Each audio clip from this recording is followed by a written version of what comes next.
ከተሳፋሪዎች ጋር ስለ ተሽከርካሪ ስታወራ ሰምቼ ነበር እንተዋወቅ በመጀመሪያ እሺ ወንዴ ይባላል እንዴት ነህ ሰላም ነው ወዴት እየሄድክ ነው እኔም እዚህ አሽከርካሪዎች ተሽከርካሪ ቦሎ ለማድረግ እየሄድኩ ነበር እና አሁን ስሰማ ደግሞ እዛ ወረፋው ምኑ ፋይል አውጣ ፋይሉ እስኪወጣ መጠበቁ በጣም እየደበረኝ አሁን ስራ ልፈታ ነው ያልኩ የተወሳጨው እየሄድኩ ነው ያለሁት እስቲ እግዚአብሔር ይቅናበኝ በጣም መጨረስም አይመስለኝም ስራ ፈትቼ ነው አሁን እየሄድኩ ያለሁት አልሰማህም እንዴ ተቋሙ እኮ የዲጂታል አገልግሎት ሰጥቻለሁ እያለ ነው ዲጂታል አድርገናል እያሉ ነውና አጋጣሚ እኔም ወደዛ ነው የምሄደው አገልግሎታቸውን ለማየትና ለመቃኘት እስቲ አብረን እንሄዳለን እንዴት እንደሆነ ትመለከታለህ አንተማ እንዳልሽው ከሆነ ጥሩ ነው ግን አይደለም አይመስለኝም ዲጂታል ከሆነማ በጣም ነው ብዙ ነገር የሚፈጥርልን ቼክ አድርጌ እስኪ እዛ ጋር ነው ማመሰግንሽ እኔ ደስ ይለኛል አብረን ብሬ ደስ ይለኛል ከዚህ በፊት ስትሄድ ምን ይገርም ያው ፕሮሰስ አለው በር ላይ ስትገቢ ብዙ ቻሌንጆች አሉ ወረፋ ትጠብቅ ትባያለሽ ፋይል እስኪወጣ ቁጥር ያዝ ምን ብዙ ነገሮች አሉ ያ ነገር ይገጥመኛል ብዬ ነው የማስበው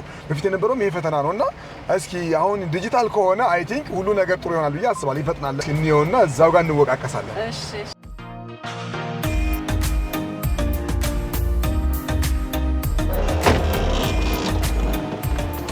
ስንተኛ ፍሎር ላይ እንደሆነ ታውቃለህ? አምስተኛ ላይ ነው።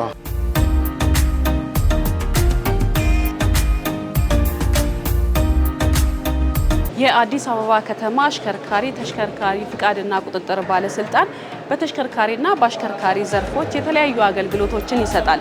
እነዚህ አገልግሎቶች በ12 ቅርንጫፍ ጽፈት ቤት ነው የሚሰጠው። አሁን የተገኘንበት እንግዲህ የልደታ ቅርንጫፍ ጽፈት ቤት ነው። በዚህ ጽፈት ቤት በተለይም አገልግሎትን ከማዘመን አንጻር ምን አይነት ቴክኖሎጂዎችን ተጠቅመው አገልግሎቶችን ለህብረተሰቡ ተደራሽ እያደረገ ነው የሚለውን አዳዲስ የአሰራር ስርዓታቸው ምን ይመስላል የሚለውን ወደ ውስጥ ገብተን እናስቃኛችኋለን። አብራችሁን ቆዩ። ሰላም እንዴት ነሽ? ሰላም ነው አለን እንተዋወቅ በመጀመሪያ እሺ ስሜ እስከዳር ንጋቱ ይባላል የተሽከርካሪ ዘርፍ ዳይሬክተር ነኝ ከዚህ ከቴክኖሎጂ አሰራር ጋር በተያያዘ እንደው በፊት ላይና አሁን ላይ ምን ያህል ነው ለውጡ በተለይ አገልግሎትን በማዘመን ረገድ የተገልጋይን እንግልት በመቀነስ ረገድ እየሰራችኋቸው ያላችሁት የቴክኖሎጂ ስራዎች ምን ይመስላሉ? አሁን ባለንበት ሰዓቱ የሪፎርም ሰዓት እንደሆነ መጠን ከሪፎርም ጋር ተያይዞ ብዙ ስራዎችን ከቴክኖሎጂ ጋር ተያያዥነት ያላቸው ስራዎችን እየሰራን እንገኛለን። እንግዲህ ያለንበት ቦታ ላይ መረጃ ዲስክ ነው። በአሁኑ ሰዓት ያው መረጃ ዲስካችን ትላንት የነበረው እንደዚህ ውጭ ላይ ተቀምጦ እንደዚህ ቁጥር መስጠት ምናምን እንደዚህ በማኑዋሊ ቁጥር የሚሰጠው አሁን ግን እንደዚህ በአማረ ሁኔታዎች ተቋሙን በሚገልጽ ሁኔታዎች ሁሉም እንደምታያቸው ተገልጋዮቹ እየጠበቁ ነው ያሉት። ይህም እዚህ ጋር ስናይ የወረፋ ማሽን ነው የወረፋ ቁጥር መስጫ ማሽን ነው። ትላንት የነበረው በቁጥር በስክሪፕቶ ሲሰጥ የነበረው ነው። አሁን ግን ማሽኖቹ እንዲዘምኑ ወረፋዎችን ቀደም ተከተሎችን ጠብቆ እንዲሰራ የሚያደርግ ማሽን ነው።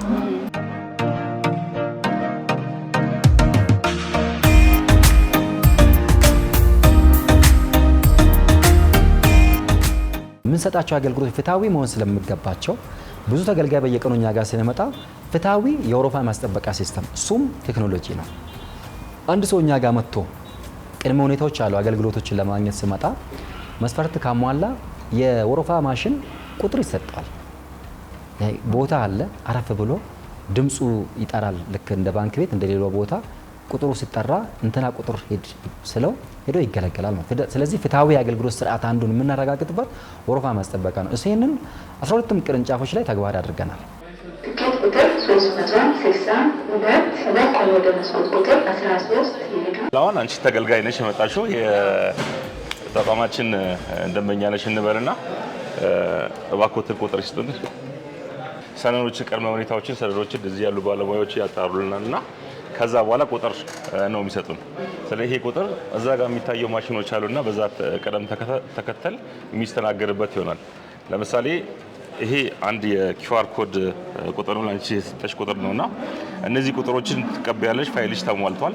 ወረፋ ትይዥና እዛ ጋር ያለው ስክሪን ላይ ቁጭ ብለሽ ተጠባብቀሽ የምትይዥበት ማሽን ነው። ትላንት ያልነበረ አሁን ግን ሪፎርሙ የወለደው የቴክኖሎጂ አካል ነው ማለት ነው። ትኬት ወስደናል። ያ ትኬቶችን በምን አይነት መልኩ እንደምንስተናገር ማየት እንችላለን። እዚህ ጋር የምናየው ቁጥሮች ወስደናል። አሁን ይሄ ቁጥሮች ናቸው ቁጥር ወስደናልና ያ ቁጥሮችን በዚህ በስክሪን እዚህ መቀመጫችን ላይ እናይና ወረፋችን እስከሚደርስ እንደምታዩ ምንም ዜሮ ዌቲንግ ነው የለውም ወረፋም የለም ምንም ይሄ ተገልጋይ ቶሎ ቶሎ ተስተናገረ የሚሄደውና ይሄ ተገልጋይ ይሄን ቁጥር ያይና እንደዚህ የመስኮት ወይ ቴሌቪዥን መስኮቶች ላይ ቁጥሮችን አይቶ የት መስኮት እንደሚጠራ ያረጋግጥና አገልግሎት የሚፈልገውን አገልግሎት ቅድም ከመረጃ ዲስክ በወሰደው በተመራለት መሰረት በሚጠራው መስኮት ላይ ለመስተናገድ ይካሄዳል። ተገልጋይ ወደዚህ ሲመጣ አገልግሎት ማግኘት ሲፈልግ የሚፈልጋቸውን አገልግሎቶች በቴክኖሎጂ ለማግኘት የዘረጋችሁት የአሰራር ስርዓት ይመስላል። ከሩም በፊት የነበረው መረጃ በአንድ መረጃ ወይ መረጃ ሰጪ አካል ነው የሚሰጥሽ፣ እነዚህ ማኑዋል የሚሰጥሽ። አሁን ግን በቴክኖሎጂ ነው፣ ሁሉ ነገሮች በቴክኖሎጂ ነው። ከዚህ ባሻገር መጀመሪያ እቺ ኪውአር ኮድ አለች። በተቋማችን ምን አገልግሎት መስጠት እንዳለበት ተገልጋይ ቤቱ ሆኖ ይሄኛው በኪውአር ኮድ ተጠቅሞ ቤቱ ሆኖ ምን አገልግሎት መስጠት እንደምንችል የሚያሳይ መረጃዎችን በዚህ በስልኩ ስካን አድርጎ ወስዶ መገልገል ይችላል።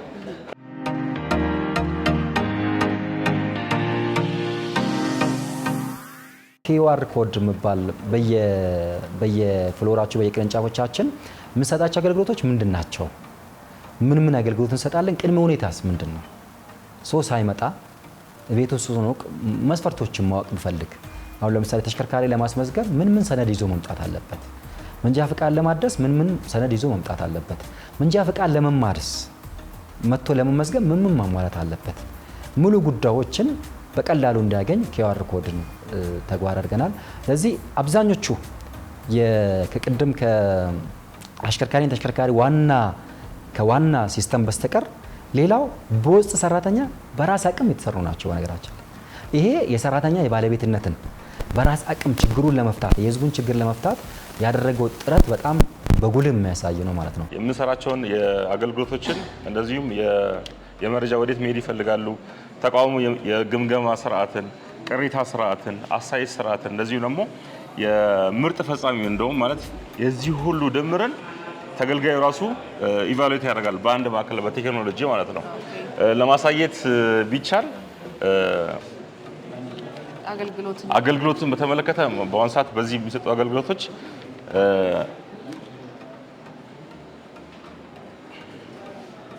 አሁን በኔ ዘርፍ በዚህ ተቋም ዘርፍ የሚሰጠው የተሽከርካሪ አገልግሎት ነው። የተሽከርካሪ አገልግሎት ስናይ አዲስ ተሽከርካሪ ምዝገባ ምን ያስፈልጋል? እዚህ አሁን አዲስ ተሽከርካሪ ነው እዛ ጋር የሚያሳየው የየእንትኑ ይወጣላቸው አለ ዝርዝር ማለት ነው።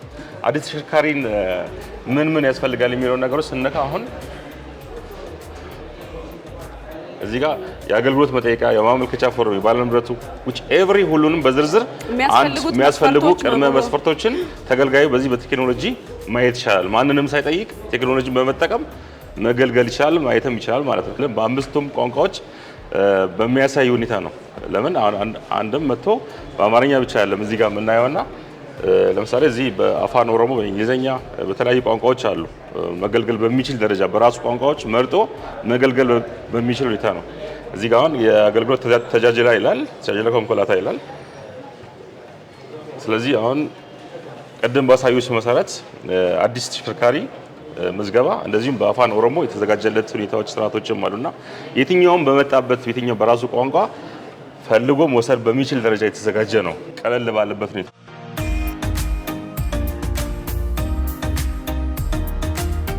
አንድ ተገልጋይ ወደ እናንተ መጥቶ አገልግሎቶችን ካገኘ በኋላ ደግሞ በአገልግሎቱ ያገኘውን እርካታ እንደዚሁም ደግሞ ቅሬታ ቢኖረው ይሄው ቴክኖሎጂ ምላሽ ይሰጣል ይባላልና በምን መልኩ ነው? ጥሩ ትክክል ነው። አስተያየት እዚህ ጋር ይሰጠናል። አስተያየት ሲሰጠን በድምጽም ነው። እኛ ጋር ለየት የሚያደርገው እንደ ብራንች በድምጽም ጭምር ነው ያለው። ከሌሎች አሁን ብራንቾችና ከሌሎች እንደዚህ ክፍለ ከተሞች ጋር ስናይ የኛ በድምጽም ጭምር ነው። ከአገልግሎት አሰጣጥ ጋር ተያይዞ ለኢቫሉዌሽን ነው። ቅሬታም ሊሆን ይችላል። ፈጻሚው ወይ ደግሞ ተገልጋዩ ባስተናገረው ፈጻሚ ልክ ለምሳሌ እዚህ ጋር የምናየው የአገልጋዮች ባለሙያዎች ናቸው። እነዚህ የአገልጋዮች ባለሙያዎች ሙሉ ፎቶ አላቸው፣ ስማቸውም አለ፣ የስራ ድርሻቸውም አለ። ስለዚህ አሁን የምንገመገመው ንጉስ አበራን ሊሆን ይችላል ወይ አሰፋ ተክሉ ሊሆን ይችላል። እዚህ ጋር አሉ የግምገማ መስፈርቶች፣ የተዘጋጁ መስፈርቶች አሉና በዛም ከፍተኛም ዝቅተኛ መካከለኛም ጥሩ በሚል ሁኔታ የተዘረጋበት አለ።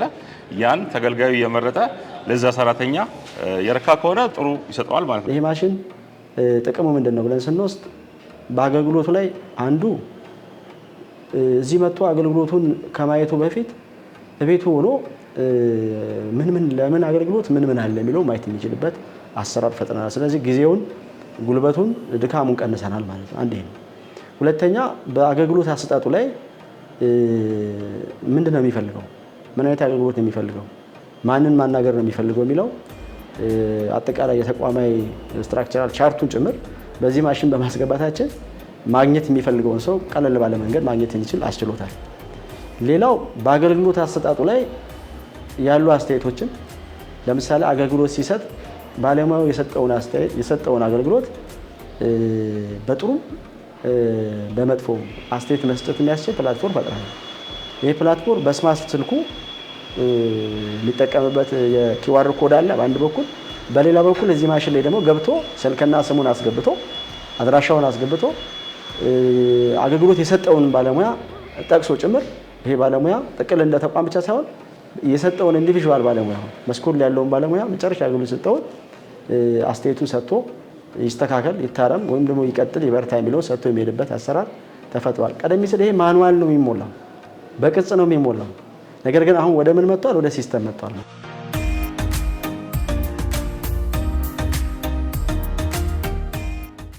አንድ ለምሳሌ ቻንሲና ሞተር ሲነበብ አንዳንዱ የሞተር ቁጥርና የቻንሲ ሞተር ተሽከርካሪ ያለባቸው ቦታዎች ለማየት በጣም አስቸጋሪ ናቸው።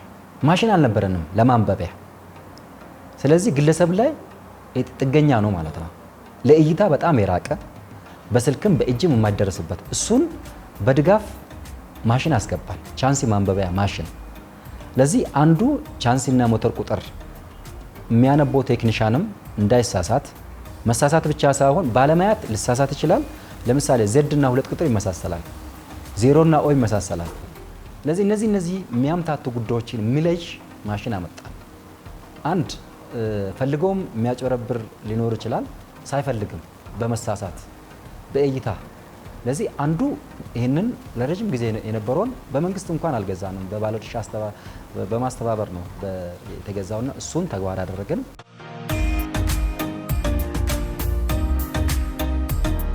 ወደ ቀጣይ የምናየው ያው ከቴክኖሎጂ ጋር ተያይዞ አንድ ተገልጋይ ያው ለምሳሌ ከክፍለ ከተማ ከክፍለ ሀገር ከየትም ከሌሎች ክፍለ ከተማ ጋር ተያይዞ የሚመጡ ተገልጋዮች አሉ። የተሽከርካሪ መረጃዎችን በአንድ ቋት የት ክፍለ ከተማ እንደሚገኝ ምን አይነት ሻንሲ ቁጥር ምን አይነት ሞተር ቁጥር እንጂ ቁጥር እንዳለው የሚገልጽ መረጃዎች ናቸው ያሉትና ያ መረጃ ነው ማየት የምንችለው። ይሄ በአንድ ማዕከል ላይ ሆኖ በፊት የተበታተነ ስርዓት ነው ያለው ተሽከርካሪዎችን አሁን ቂርቆስ ላይ ያለው ቦሌ ላይ ያለው የካ ላይ ያለው ማየት አልችልም እዚህኛው ማለት ነው። ይሄ ግን ያው ሪፎርሙ ያመጣው ቴክኖሎጂ በአንድ ማዕከል ሆኜ እዛ ጋር ስላለው የተሽከርካሪዎችን ማወቅ ቻለሁ። በሻንሲም ገብቼ እንደዚሁም በተሽከርካሪ ታርጋም ገብቼ ማየት በሚችል ደረጃ ነው ያለው። ከዛ ባሻገር አገልግሎቱ ጋር ተያይዞም አለ አዲስ ከዚህ ከንግድ ፍቃድ ማጣራት ጋር ተያይዞ ከአገልግሎቱ ጋር ተያይዞ ብዙ ፊቸሮች ስላሉ እሱን አንድ ባንድ አሳይሻለሁ። የት ክፍለ ከተማ ያለውን በሻንሲ ቁጥር በሞተርም እንደዚሁም በሰሌዳ ማየት እንችላለን። እዚህ ጋር አሁን በሰሌዳ መፈለግ ትችላለሽ።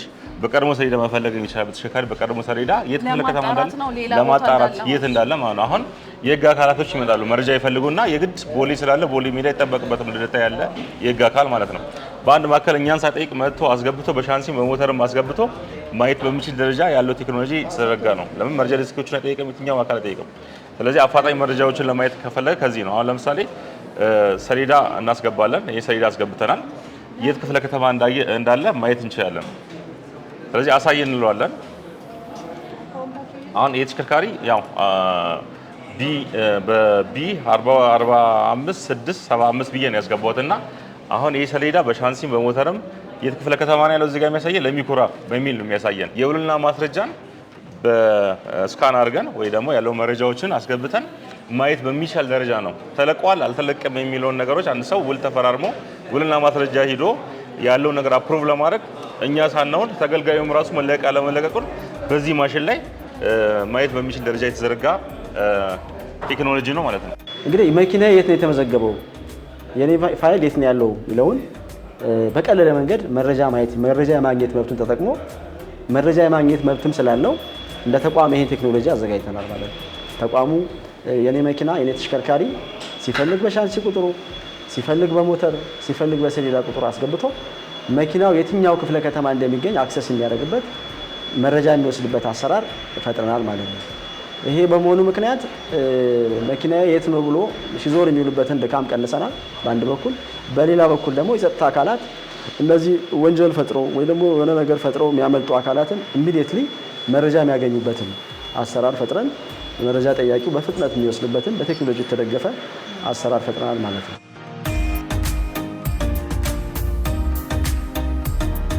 ፌዴራል ፖሊስ እንኳን አምጥተን አስቸኳይ ለጸጥታ ነው የምንሄደው። እኛ እንደምታውቂው በአስቸኳይ ተብሎ እንኳን መጥቶ የሚያሳድሩበት ሰዓት አለ።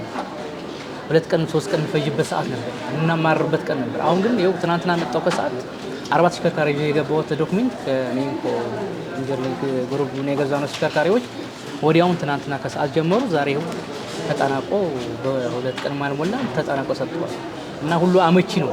ቁጥር ማን ጠብቅም ያለ ቪአይፒ ስለሆነ ቀጥተኛ በመስኮት 5 10 እያከፋፈልን እንሄዳለን። ተላላፊ እንከፋለን። ከተላላፊ ከጨረሱ በኋላ ቴክኒክ ምርመራ ይመረመራል። ከተመረመረ በኋላ ቀጥተኛ ደግሞ ወደ ኢቲ እንገባለን። ኢቲ ቢያወጣን ያው ታርጋ ነው ወስዳለን፣ ቦል ነው ወስዳለን፣ ሊብሬ ነው ወስዳለን። በዚህ ነው ያለው። አሁን በዚህ በጣም እኔ ደስተኛ ነኝ። በተለይ ከጉምሩክ ጋር የተሳሰረው ሲስተም አንዱ እሱ ነው። ይህ ቴክኖሎጂ በአንድ በኩል ህጋዊ መኪና መሆኑን፣ ሁለተኛ ለመንግስት መከፈል የሚገባው ቀረጥ ከፍሎ የገባ መሆኑን በሚያረጋግጥ ሁኔታ መስራት መቻላችን የመንግስትንም ጥቅም እንድናስከብር የተገልጋይን መብት እንድንጠብቅ አስችሮናል። አንዱ እሱ ነው።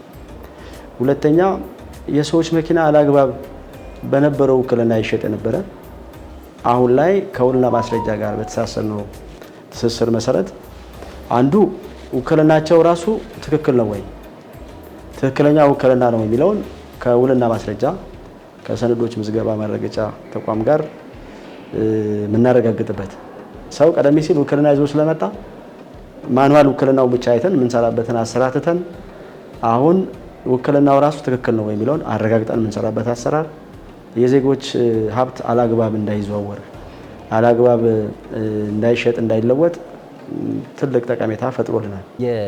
የአገልግሎት ስታንዳርድ አለን። የባለድርሻ ጋር ተነጋግረን አገልግሎት ስታንዳርድ ሲባል አንድ አገልግሎት ምን ያህል ደቂቃ ይፈልጋል፣ ምን ቅድመ ሁኔታ አለው፣ የዜጎች ቻርተር ተብሎ በተለምዶ የሚጠራው።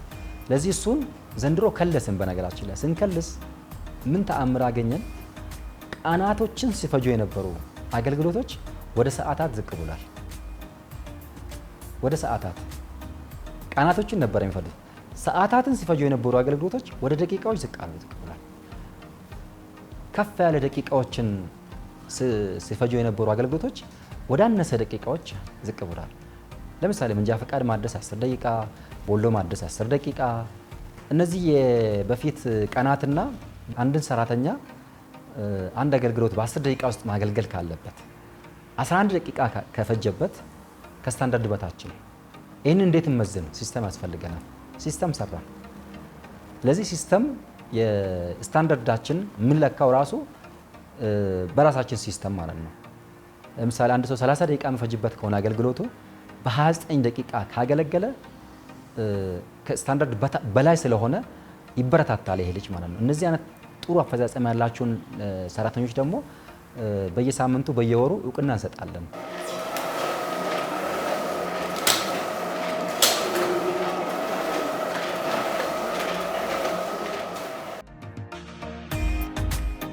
ከደረቅ ፋይል ወደ ስካኒንግ እና በሶፍት ኮፒ ሆኖ ፋይል በየጊዜው ከሚወጣው በስካኒንግ ብቻ አገልግሎት መስጠት መቻል ማለት ነው። በስካኒንግ እንዴት ነው? አንድ ሰርቪስ ያገኘ ባለ ግለሰብ ወይም ተገልጋይ ፋይሉ ከመጣ በኋላ አገልግሎት ከወሰደ በኋላ ይህንን ፋይል ሙሉ በሙሉ ስካን ይሆንና በሰሌዳ ቁጥሩ ወደ ፋይል ቤት ገብቶ እንዲደረደር ያገለግላል ማለት ነው። ይህ ምነው ኔክስት ላይ የሚመጡ መረጃዎችን መያዝ ወደ ቴክኖሎጂ ለመዘመን አንደኛው መንገድ ነው። ይህም ለምን ያገለግላል? ፋይል ጠፋ የሚባል ፋይል ከዚህ በፊት የኔ ፋይል የለም እያለ ቅሬታ የሚቀርበውን ፋይል እሱን ይቀንሳል። ሃርድ ኮፒ ደረቅ ፋይል እንኳን በሆነ ጠፋ ቢባል ሲስተም ላይ ሪል የሆኑ ስካን የተደረገው ፋይል አለ ማለት ነው። ይህንን ችግር ይፈታል የፋይል ችግር ማለት ነው። በየዕለቱ የነበረውን ማኑዋል ፋይል ወደ ኢፋይል እየቀየር ነው። ሶፍት ኮፒ በየቀኑ ስካን እየተደረገ ያንዳንዱ ሰነድ ስካን እየተደረገ ሃርድ ኮፒ ላይ የሆነ ነገር ቢያጋጥም እንኳን ሶፍት ኮፒ ላይ መነሻ አድርገን አገልግሎት የምንሰጥበት አሰራር ተፈጥሯል ማለት ነው። ቀደም ሲል ፋይል የለም ይፈለግ ነው የምንለው። ለሆነ አገልግሎት ፋይል ማውጣት ይጠበቅብናል። አሁን ባለው ሁኔታ ፋይል አናወጣም። አገልግሎት ተመርቶ የመጣ የሚያጠራጥር ነገር ካገኘን እንኳን ሶፍት ዶክመንቱ አለ ማለት ሶፍት ዶክመንቱ ኮምፒውተር ላይ ተጭኗል። በእያንዳንዱ መስኮት ላይ ተጭኗል። በእያንዳንዱ እንትኖች ላይ አለ። ስለዚህ ኢሚዲየት ወዲያው ፋይሉ ላይ ያለውን ነገር አይቶ ውሳኔ ለመስጠት የሚያስችል አሰራር ተፈጥሯል። ይሄ የኢፋይሊንግ ስራ በመስራታችን ምክንያት በየጊዜው ስካን ስለምናደርግ በዚህ መንገድ ፈጥሯል። ይሄ ቀደም ሲል ሰው ፋይል ይውጣ ጠብቅ ቁጭ በል ተብሎ ሰዓታትን የሚወስድ ግማሽ ቀን የሚወስድ የነበረውን አሁን ወደ ደቂቃዎች ቀይረ ነው ፋይሉ ሃርድ ኮፒ እንደተጠበቀ ሆኖ ሶፍት ኮፒ ግን ፋይሉን በመያዝ ኢሚዲየት እና ፈጣን የሆነ አገልግሎት የሚያገኝበትን አሰራር በመፍጠር የተገልጋዩን እርካታ እየጨመርን የመጣንበት ሁኔታ ነው። አሁን የሚቀረን የአድቫንስድ ዶክመንት ማኔጅመንት ሲስተም ተጠቅመን ፋይሉ ሳይወጣ ሙሉ አገልግሎት የሚሰጥበት። አብዛኛው አገልግሎት አይወጣም። አሁንም የተሽከርካሪ ሽያጭና ሌላ ካልሆነ እኛ ፋይል ፍለጋውን አንድም። ፋይል ጠፋ ብሎ እንግልትም የለም። ከዚህ በፊት የነበረው ፋይል ጠፋ ቦሌ ነበረ፣ አሁን ልደታ ነው፣ ልደታ ነበረ ቂርቆስ ነው። ሰው ይንገላታል ተሽከርካሪውን ለመፈለግና የመንጃ ፍቃዱን ፋይል ለመፈለግ። እሱ እንግልት የለም። አሁን ስለዚህ 1.8 ሚሊዮን ፋይል በሙሉ ስካን አድርገን ኢ ፋይል አድርገናል። አንዱ ቴክኖሎጂያችን ይሄ ነው።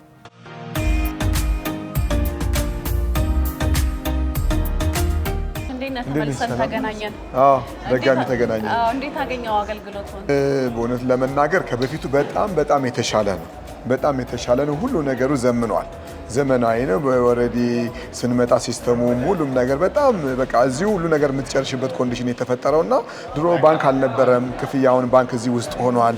ወዲያው ደግሞ ስንሄድ ወዲያው ስማችን በዛው በሲስተም ተደርሶላቸው ከዚያ ወዲያው ቆርጬ መጥቼ ቦሎውን ደግሞ በቆምኩበት በሚኒት 2 ደቂቃ ባልሞላ ተቀብዬ እየወጣው እያለ ነው በድጋሚ ካንቺ ጋር የተገናኘሁት። ምን ያህል ደቂቃ ፈጀብን? 10 ደቂቃ አይሞላም። 10 ደቂቃ አይሞላም። እንደገባ በ10 ደቂቃ ውስጥ ነው ቦሌን የጨረስኩት እና ውጪ ግን ስመጣ የሰማሁት በጣም ቻሌንጅ እንዳለው ወረፋ ቆይ እንትን ነው እንደዚህ አይደርስም ዛሬ በቃ ስራ ፈትቼ መዋሌ ነው ብዬ በጣም ተሳቅቄ ነበር የመጣሁት። ግን እንኳን ስራ ልፍታ ሌላ ነገር አይቼ ተምሬ እየወጣው ነው። በአጋጣሚ አስተያየት መስጫ እየፈለኩ ነበር። በአጋጣሚ እንዲሁ እንደዚህ መዘመኑን አላወኩም። በዚህ የሚሰጥ ከሆነ እሰጣለሁ። በጣም አሪፍ ነው አገልግሎቱ። ሁሉ ነገር ዘምኗል። የሰዓት አጠቃቀም እንደዚሁም ደግሞ እዚህ ጋር አስተያየት መስጫውን ራሱ ሳየው አገራችን ምን ያህል ለውጥ ላይ እንዳለች በእውነት የሚያስመሰግን ነው። ገባው ቦሌን አደረኩኝ 20 ደቂቃና 15 ደቂቃ ባልሞላ ጊዜ ውስጥ ስራዬን ጨርሼ እየወጣው ነው። በጣም አመሰግናለሁ። በዚህ ከቀጠልን አገራችን ከፍታ ላይ ተወጣሽ ያስባለሁ። አመሰግናለሁ። ግልጽነት የተላበሰ አሰራር የመንግስት አገልግሎት ለህብረተሰቡ ግልጽ መሆን አለባቸው። ህብረተሰቡ የፈለገውን አስተያየት መስጠት የፈለገውን ቅሬታ የማቅረብ መብት አለው። ተቋሙ ደግሞ ያን አስተያየትና ቅሬታ ሰምቶ የማስተካከል ግዴታ አለበት። ከዚህ አኳያ ይሄንን አማራጭ በመከተል ከቴክኖሎጂ አኳያ አንድ ተጨማሪ የሆነ ነገር ጨምረናል ማለት ነው።